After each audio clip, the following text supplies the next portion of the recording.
This week is Parshas Re'eh. A major part of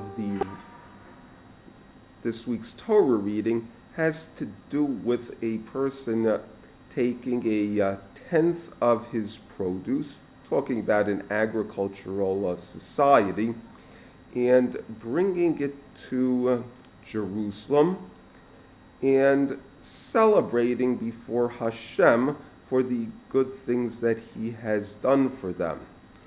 The Parsha,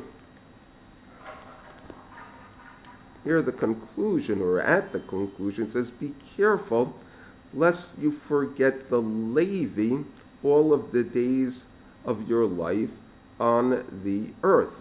In other words, what it's saying, it says this later on as well, that a person has to invite the Levi as a guest to the meals that a person is having in Jerusalem when he's celebrating. The celebration of Jerusalem, a major part of it, is having good food and drink.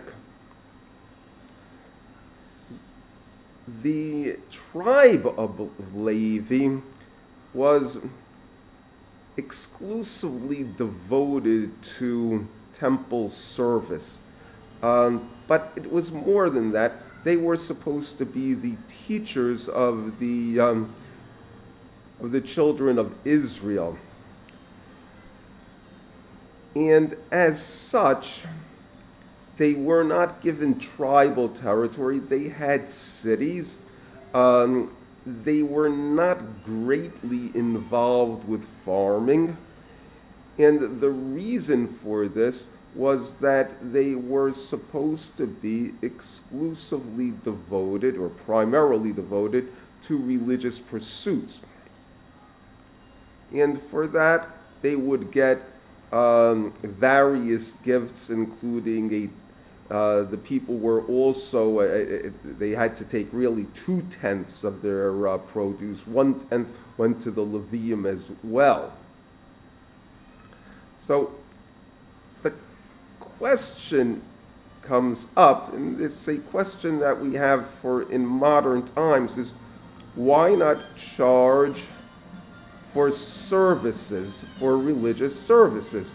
If a person wants to get married, so they pay the rabbi. They want education, so they'll pay tuition. When you start talking about a funeral, though, it gets a bit crass to say that a person in their time of bereavement should pay for a rabbi to officiate at the funeral. Seems to be a bit much. The idea is that the rabbi or the Levi or whomever should do this out of the goodness of his heart. And we see that with other things too, conducting a marriage. Other things you wouldn't even consider charging for, visiting the sick, consoling the distraught, giving advice to people who are in a troubled state. These are all the province of religion.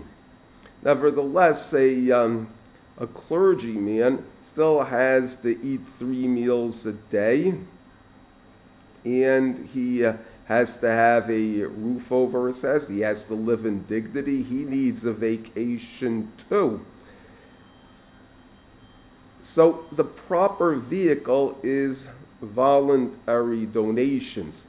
The idea, though, is different. The idea is that you're giving this person money because you're showing support for somebody because he's a righteous individual, and that you agree with the service that he has rendered to the community, and as well as there's an appreciation for the knowledge that he has gained through his personal studies.